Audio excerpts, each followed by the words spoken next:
Hello, this is Flights in Asia, and in this video, we'll be heading to India where the flag carrier Air India is setting itself to raise its profile as a premier global airline.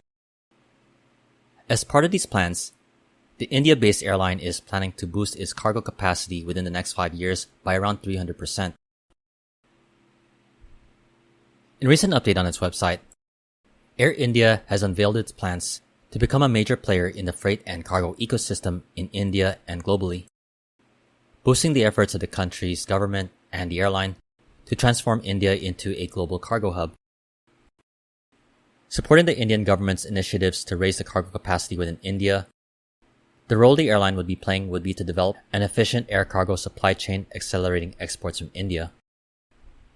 This will be aided by major aircraft orders, especially with the widebody jets that the airline has placed orders with Airbus and Boeing.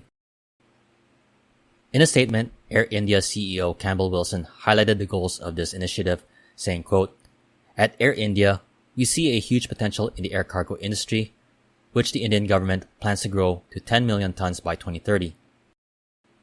Our cargo division is implementing a series of strategic measures aimed at fostering growth and strengthening our market presence. The large passenger belly capacity addition will be augmented with the launch of value-added product services across the network." To support the Indian government's efforts to increase the cargo capacity in the country, the airline has set a goal that within the next 5 years, it will boost the cargo capacity by around 300%, raising its capacity to around 2 million tons per year. In its release, Air India has highlighted parts of its plan, which is a multi-part plan that would help Air India meet the needs of domestic and international cargo needs to and from the country. This is relevant especially in India, where there has been a boom in the domestic e-commerce industry, and now there is more demand for short and long-haul cargo transport.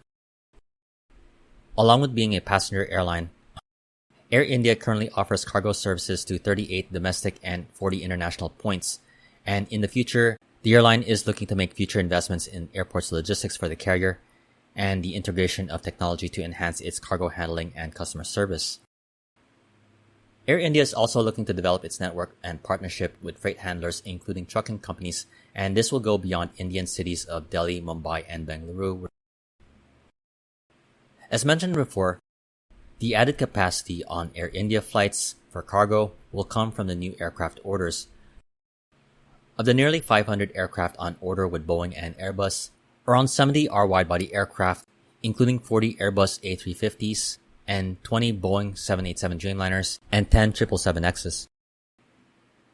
In addition to being fuel-efficient aircraft, the aircraft, which are expected to be delivered starting around 2025, will also have larger cargo capacity and range, which will be useful for long-haul operations. Lastly, Air India will also look into diversifying its cargo capabilities to carry diverse types of cargo from door-to-door shipments to perishables and pharmaceutical products. This is part of the major moves by Air India since its acquisition by Tata Sons to become a premier global airline, and it's doing so in the cargo sector, which we saw how important it was during the pandemic. While it can be competitive in this market, it does have an advantage of being in a base close to majority of the world's population is reachable within a 8 to 10 hour flight. Locally, India has also become a global economic power, and it happens to be a country that is expected, according to the State Bank of India's Economic Research Department, to become the third largest economy in the world by 2028. With the backing of the economic growth of India in the future, Air India will look to capitalize on the growing economy in India to not just be a premier global airline, but also a major air cargo operator. I definitely hope you enjoyed this video. If you liked it, please like, comment, share, and subscribe. This has been Flights in Asia, highlighting the news and updates from the aviation and travel scene in the Asia Pacific. For more of the latest updates, you can check out the website at www.flightsinasia.com. In the meantime, thank you for watching and have a great day.